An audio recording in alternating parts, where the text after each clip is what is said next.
Hi, I'm Travis Thayer, And I'm Sal Trupiano. and together we created PyPass. Starting off with a project summary. So our project consists of a password manager built in Python that generates encrypted, strength-tested passwords that are merged with the user's CSV file containing usernames and websites.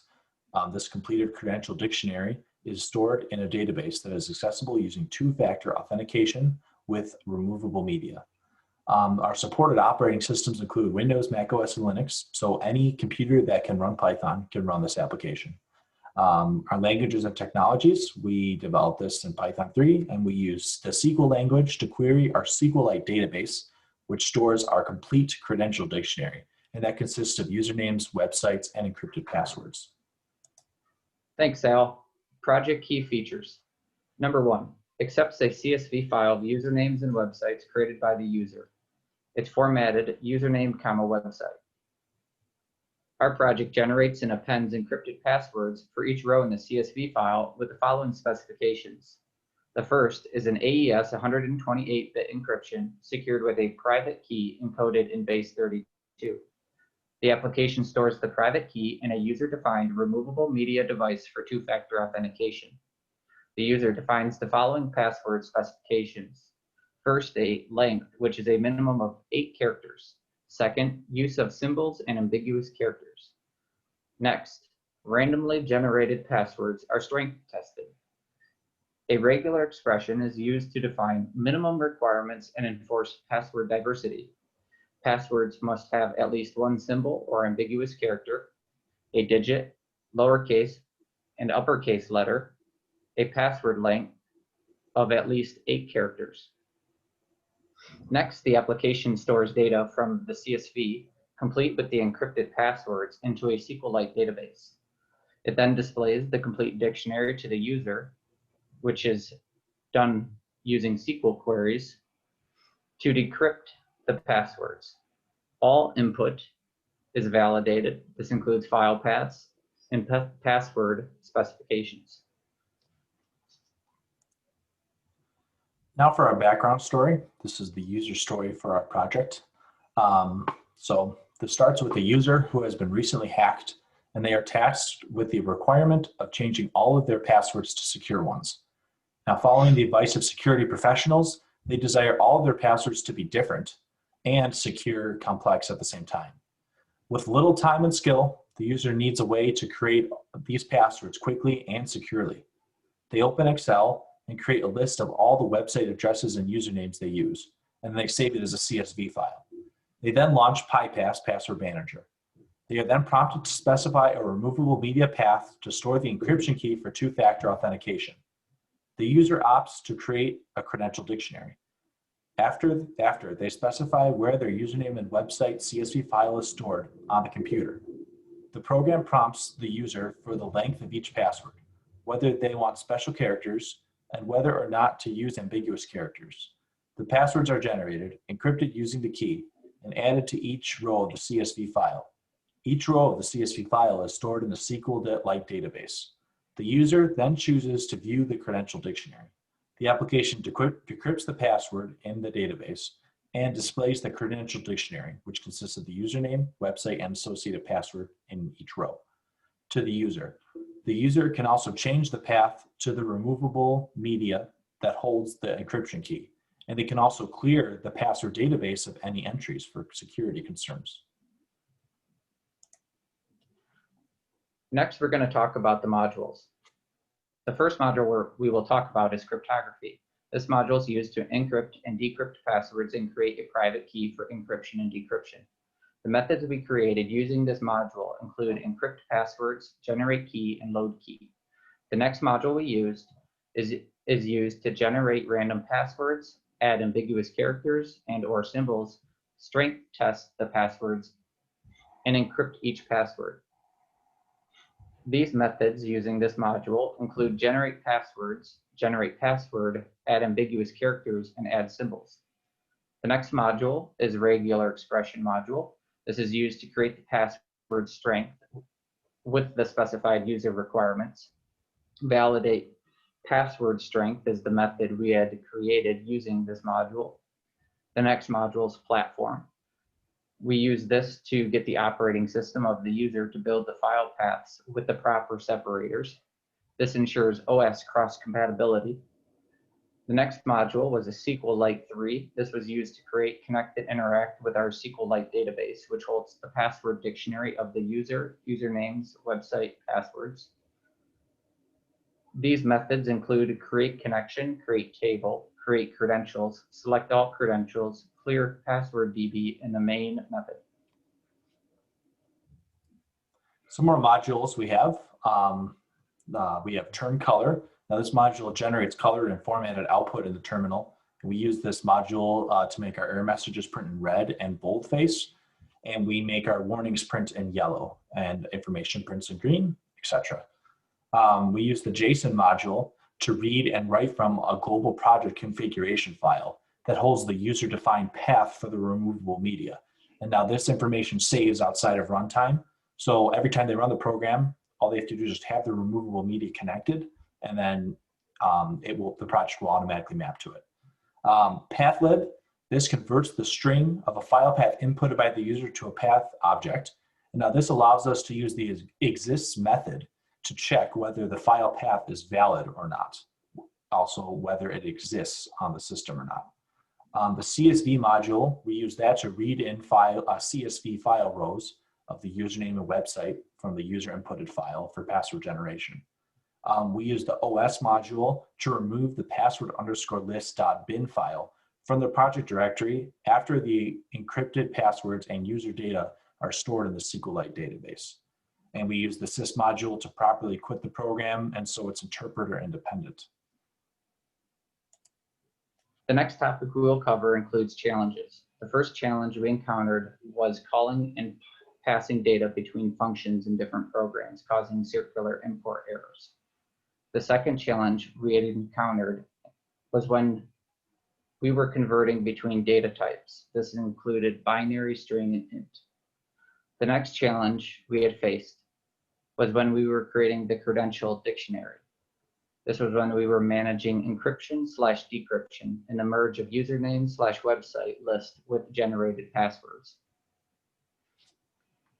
For our project demonstration, Sal is going to reenact the user in our background story. So I'm a conventional user, and all of my passwords, all of my 143 passwords have been compromised. Following the advice of security professionals, I need to make 143 new ones for all my websites. They all need to be complex and secure, but they all have to be different. Doing this all on your own is just not feasible.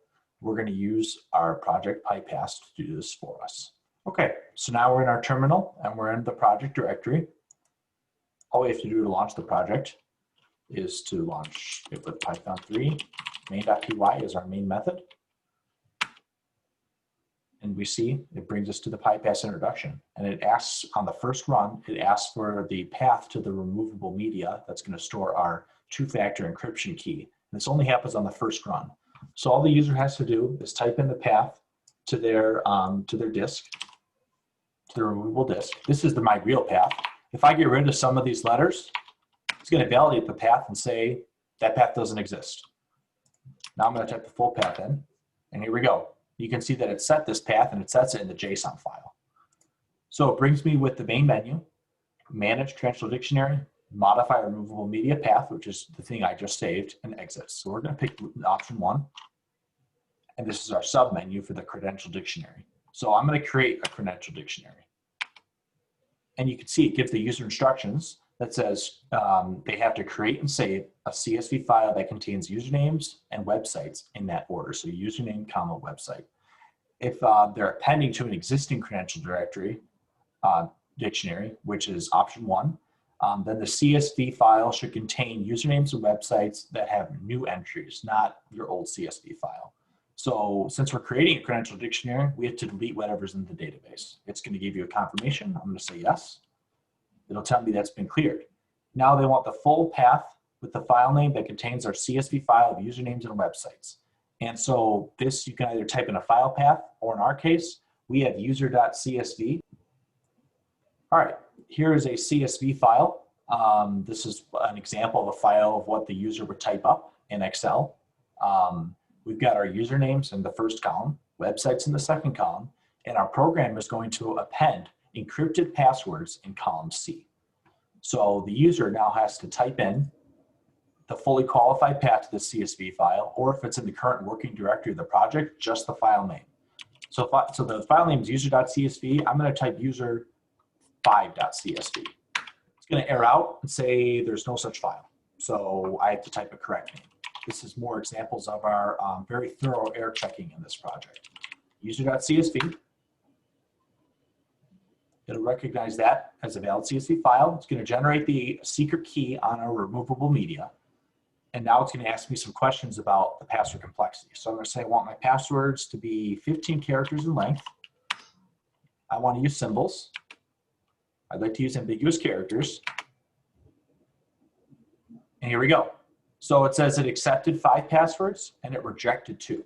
Now when it rejects 2, that means the program created the password and it used our algorithm to check the password against the complexity requirements that I defined above.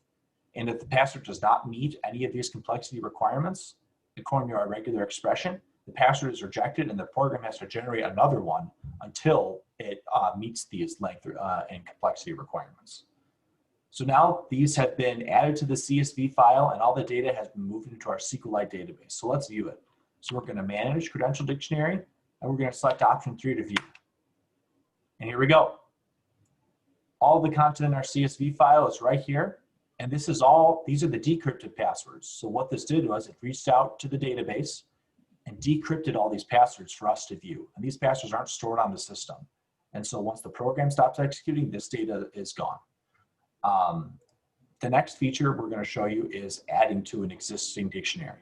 So we're going to manage and we'll pick option 1 to add to existing credential dictionary.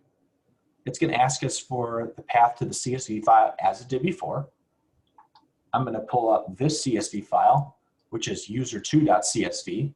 It's similar format, users in column A, website in column B. And we've got 3 passwords. All right.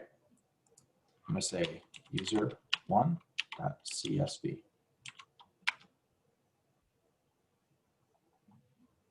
User2. I'm going to say user2.csv.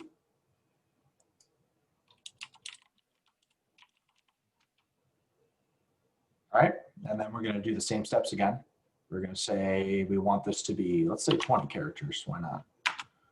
We want to use symbols. Let's say no ambiguous characters.